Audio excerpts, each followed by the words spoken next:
welcome. We are so glad that you're tuning in and checking out this podcast. We don't have a special name for it, but we're just gonna call it the Meet Erik podcast. So I'll give you a second to go ahead and introduce yourself and apparently what you do here now, I guess. Yeah. Hi, Northpointe community and parents. I am Erik Barrows. I'm the new children's pastor here at Northpointe Community Church. Just an honor and privilege to be here, to be able to join forces with you guys and just help you raise your kids in the Lord. Awesome. We're glad to have you here and glad that you're joining a part of Northpointe. Why don't you take a second and tell us about your family? Okay. So I'm married to the most beautiful woman in the world, definitely the smartest, Claire. If you've not had a chance to meet her, it would be a privilege for you just to meet her. But she's great. We've got two little kids. Our daughter, who's sort of a princess of princesses, little blonde cutie, 8-year-old. Lydia Joy, and then our son, who's 4, who's kind of a rough and tough, testosterone oozing 4-year-old boy by the name of Kyler, and they keep us busy. You got any pets? We do have 2 pets. We have a golden doodle by the name of Cookie, because we got her during Christmas, and Christmas Cookie is it just works, and then we got a cat. Who her name is Ray, because she's black and white, and at times she's on the dark side or the light side, and so just depending on her personality, she so kind of like Ray Skywalker, which was big and popular at the time, and so we got 2 good pets basically. So normally there's the debate between a cat person and a dog person. Which side would you land on there? I mean, you got both. We got both, but I'm definitely more the dog person. So the cat and I, we coexist, but that's about it. Coexisting is good, I guess. So would you tell us about a little bit of where you've come from? I mean, you've been in ministry for a couple of years now. And maybe share a little bit about that journey. Yeah. So most recently, I was serving at a camp up in northern Michigan, Center Lake Bible Camp, as the operations director, and been doing camping ministry really overall for about 7 years now. Before that, I was a children's and youth pastor at a church in Winter Park, Florida. And it really served for about 22 years or so in different churches and capacities, but mostly focusing on children's ministry during that time in different churches around Tennessee, Florida, South Carolina, and Minnesota. So you got a big church background is what I'm hearing. Yeah. There's some history there. Yeah. What about your upbringing? When did you start to realize that you were devoting your life to Jesus? Was that something when maybe kids ministry, youth ministry, later on in life? Where's that lay out a little bit? So I understood that I needed Jesus as my Savior back when I was 12 years old at summer camp. Just remember hearing the speaker, the preacher, just sharing about the chasm between us as sinners and God as holy, and that there needed to be somebody that bridged that gap for us, and understanding that Jesus was that bridge, and that I needed Him as my Savior to be able to be in heaven someday. And so just was convicted at that moment and wanted to give my life to Christ and follow Him for the rest of the days.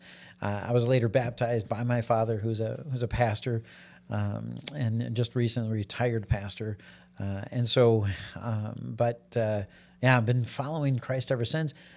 Certainly not perfectly. Certainly have had many days that committed sins and such since, but just been trying to walk with the Lord ever since. And so and was helping my mom in children's church. When I was like probably 13, 14, 15. And I don't know, just kind of got the bug for it. So went on, went into the Army right out of high school, spent 2 years in Hawaii. It's a big, rough gig out there in paradise. But that's another story for another time. But and then went on to Bible college and just had the desire to focus, primarily on working with children. and doing a children's ministry kind of focus.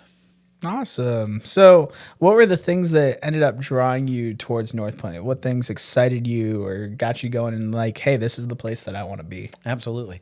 Yeah, it definitely was, just kind of what you guys have got going on here, and how there's there's this need for a children's pastor, one, but two, sort of the history that you guys have developed, and the facilities you already have, and it's sort of like a prepackaged. All you do is add water and boom, instant children's ministry. It's like those towels, the ones that you add the towels and they expand, or the sponges. Right, But they got the design on them and stuff. Exactly, and it's just.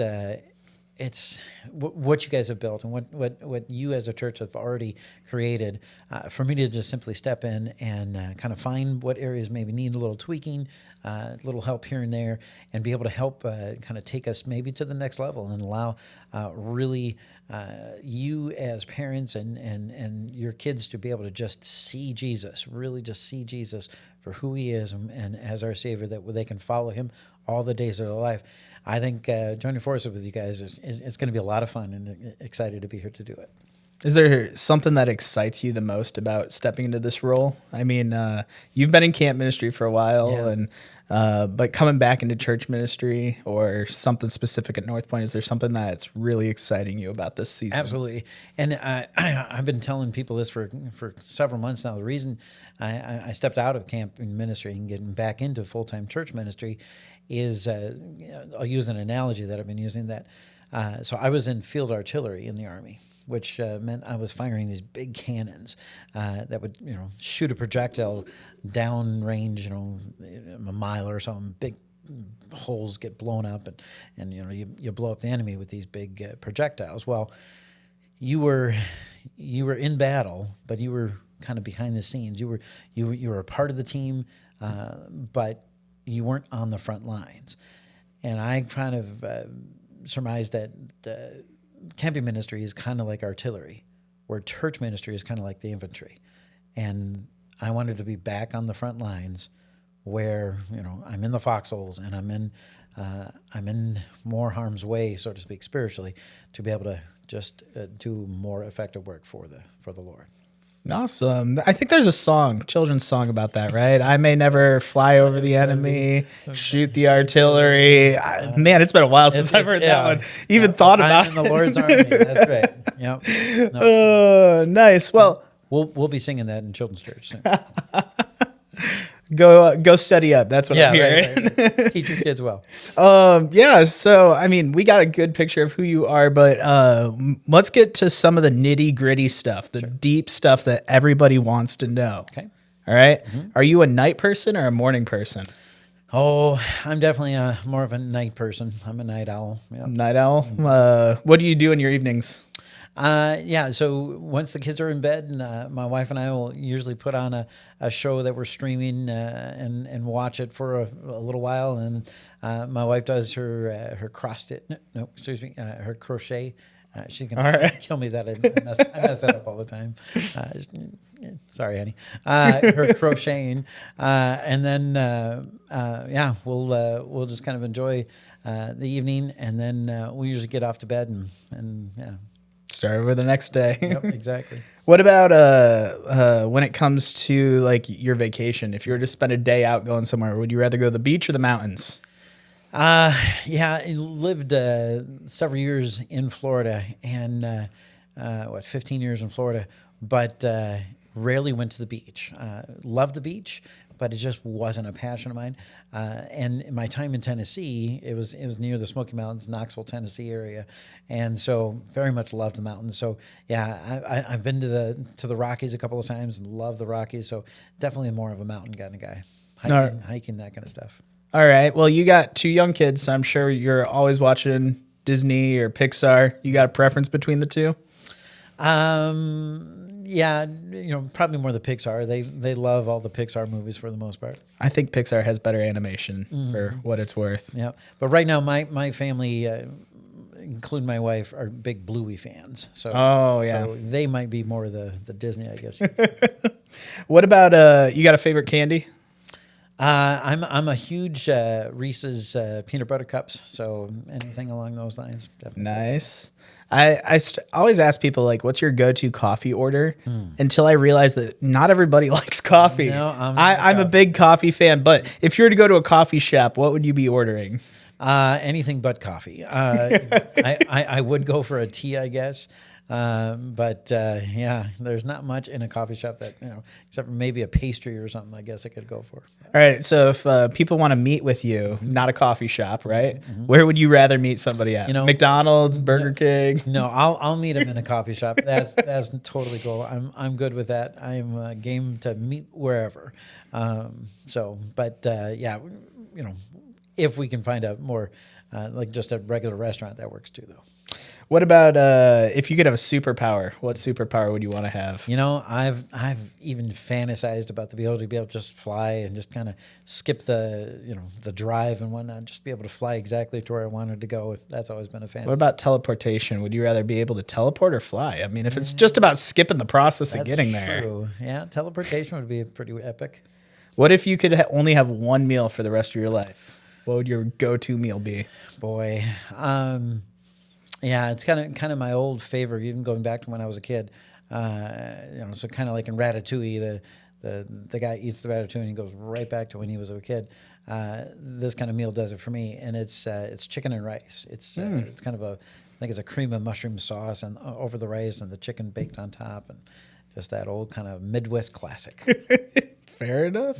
And while we're on the topic of food, last and final question: does pineapple belong on pizza? You bet it does. I'm a huge ham and pineapple. I love it. My wife not so much, but that's one of my favorites. You bet. Nice. Well, thank you for taking the time to record this podcast. Thanks for taking the time to listen in. Maybe there's something here that connects with you and will be a connector for you and Erik. And if you haven't had the chance to meet Erik on a Sunday morning yet or throughout the week, come on in, say hi, catch up on a Sunday morning. I'm sure he'd love to meet you. I'm going to put words in his mouth. He'd love to meet you. No, totally would. Yep. Awesome. Thanks. Have a great day. Thanks, guys. Thanks, Andy.